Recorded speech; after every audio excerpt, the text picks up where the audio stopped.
formerly known as Yumu. You might remember him from his Riptide run last year. I think he got top 6. He got like 17th? 16th? He had an incredible run. He beat Zenodo at that tournament, which that's a matchup that could happen again here today.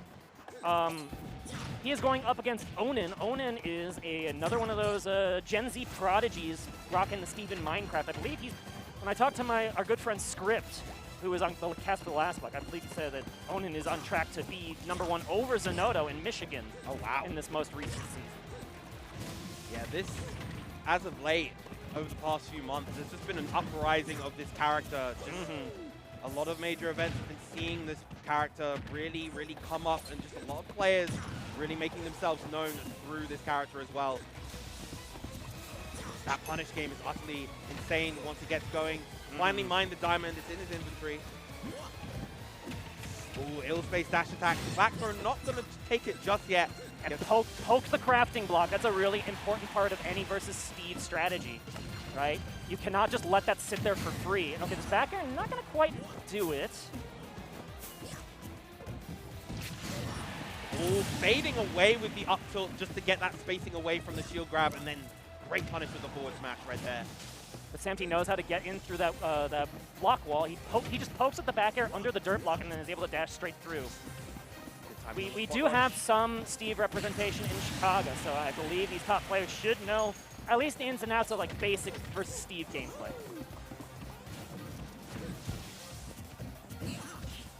Oh, I really like that, diffusing the pressure from the up tilt, going for one, waiting for the option from SamteaSilver right there, and punishing accordingly. Now Samte, he's having a tough time just like finding a way in. Because as soon as he does, he's not even getting like, you know, super combo string or anything, but it's just like one fadeaway back air or neutral air is enough to just reset the situation.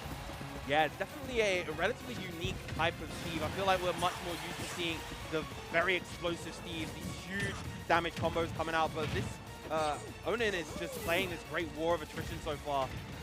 But here we go. This is the Samte we know and love. Does the Dare do it? No, not yet.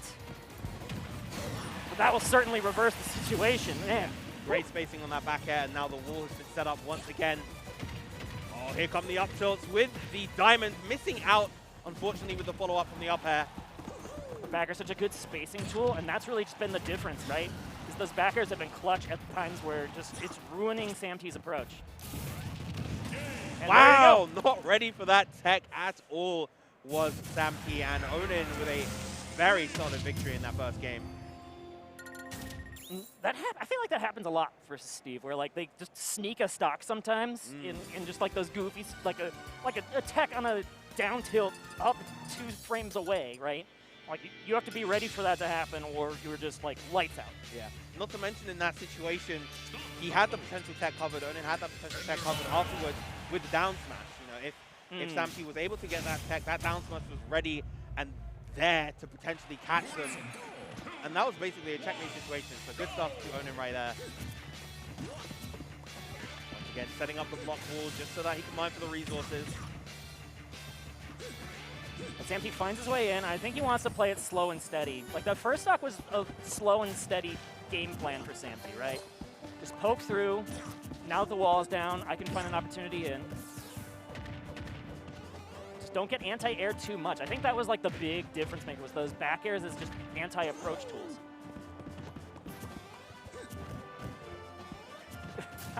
That looks so goofy. Just like 3 jabs and then walk away. Yep. The strings gets around that other back air, but still in a precarious situation. And there, okay, good. Just that was exactly what I was talking about. Onin expected a jump. Samte stayed grounded instead and was able to just snipe the back air from the skies. And there's a back air of his own. Not quite enough to take the stock here. Samte so far doing a really, really beautiful job in placing these aerials, maneuvering around all of the shenanigans that Steve has at the ready. Ooh, the TNT explosion still clipping him at the edge.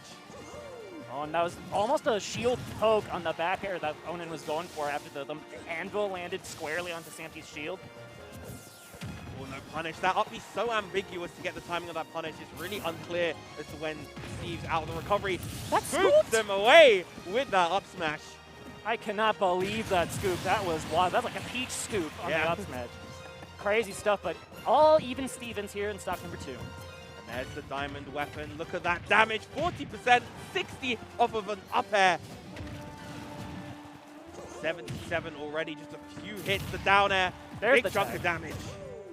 All right, but here's Mario's turn. Up air, across the platform. Gets the forward air, doesn't get the full hop, unfortunately. But still, advantage being maintained. That evened up this game. It was a pretty dire straight for Mario before that combo, so. All right, so this is an important situation to keep in mind. Steve no longer has any iron. The minecart and the TNT are now off the table, meaning that if Onin decides to play in the corners, he doesn't have that aggressive option to kind of push his way out. But that is a huge deal, especially because just now Mario is going to have way easier time jumping in as long as there's no blocks to speak of. And as soon as the minecart gets in the way, you see Mario getting in the face, not allowing the command grab to be active, just forcing the issue. And then follow the tech, clean stuff from Samte. Yeah, that was really good. But the immediate down air just to steal that stock back. Onin's still very much in this, and look how much iron he's got now. 4 blocks. That's 4 more. What? Okay. Sure. Just Going yoinked fishing. from across the stage. Jumping over the minecart this time. But that's the poke that Onin wants. Now he can set up shop potentially. Hello. Ooh, okay, very, very nice coming out from Samte. And the down air, the DI cross up, very nice. 1-1. Samte's so good at finding dares from just that high platform setup, right? I mean, any Mario has got to be able to do that, right? Of course. But Samte, he has made a name for himself in the Chicago scene and in the Midwest for those dare kills off the top. But even up this set, Yoshi's story is technically legal in this list. I don't think it goes unbanned. And I'm not quite sure anyone really wants to take Mario of all characters to Yoshi's story. I'm just saying it technically was possible. I guess that would have been a good talking point before that second game, right? Because that's when you would have seen it. But Kalos makes a ton of sense. Create as much space as you can. The platforms are pretty high, though, which means you can still see some of those vertical KOs from Mario. It's just the blast zone is still high as well. So here we go, game number 3. Me and Script, we were keeping tally of the Chicago versus Michigan matchups. Since we had that block together, I do believe Zanotto beat Big Mac, which then would add one in the Michigan ledger. And I don't know if there were any other ones on stream since then, so this would be another one back, depending on which way it lands. I love the weight versus that air dodge right there. It really feels like Samte has got a read on the defensive options of Onin so far. So Onin answering back. This is a really scary position, and the blocks just intercepting, blocking out the recovery of Mario. Samte bit off a little bit more than he could chew on that string. As soon as the anvil landed, it looked like it was Samte's string. Then the anvil turned things around in an instant. Now, trading with this minecart isn't really what you want to be doing, but you still want to be in Steve's face when he throws it. So even though you're down a stock, trading is better than getting hit by the command grab, right? Yeah, most definitely. Almost died to that down air, a little bit of a suspect DI, probably not ready for it. Okay, once again, out of iron, no anvil, no minecart available for Steve. All right, punish that up smash on whiff. And this is not going to be quite enough. And look how bold Samte is. He just pushes that TNT off the stage. He's more courageous than me. I would just let that thing be. But he's rewarded for it as he's able to continue the ledge pressure. Jab tries to call out a jump right there, but Diamond is online. Just one more solid hit from that back air will spell demise for Mario in this stock. Oh, still gets caught by the minecart right at the last second. Very fortunately, he was able to just bounce straight into the ledge, right? There are some confirms. I don't think Steve was necessarily in the right position to get a confirm off of that, but it's scary to be in any minecart ever. Yeah, definitely.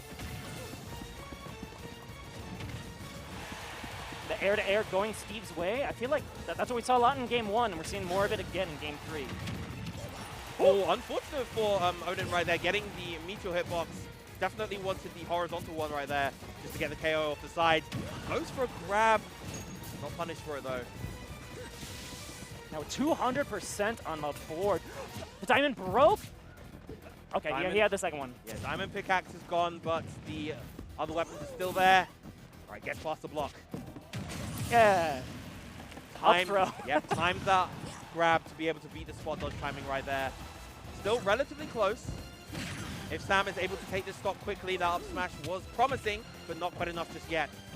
Mario still scales very well off of rage, even though that up smash didn't kill. If he still had that like 200% rage, that'd be a different story entirely, I think. Instead, we have another life here for Onin, who's now going to take it slow and steady with this wall in between him and the Mario. Ooh, too slow. If he parried that up smash, that would have been a punish opportunity, but unfortunately, just shields it, not fast enough to get an out of shield dash attack. But it is fast enough to get an out of shield backwards nair. Yeah, he's not getting the parries on those up smashes. You are correct, and that cost him another punish in this spot. So here comes Samte. He gets a carry on the platform. No spike. Ooh, second dig. Close, but no cigar. And now he's off stage versus Steve. Such an even game between these two. Get the forward air to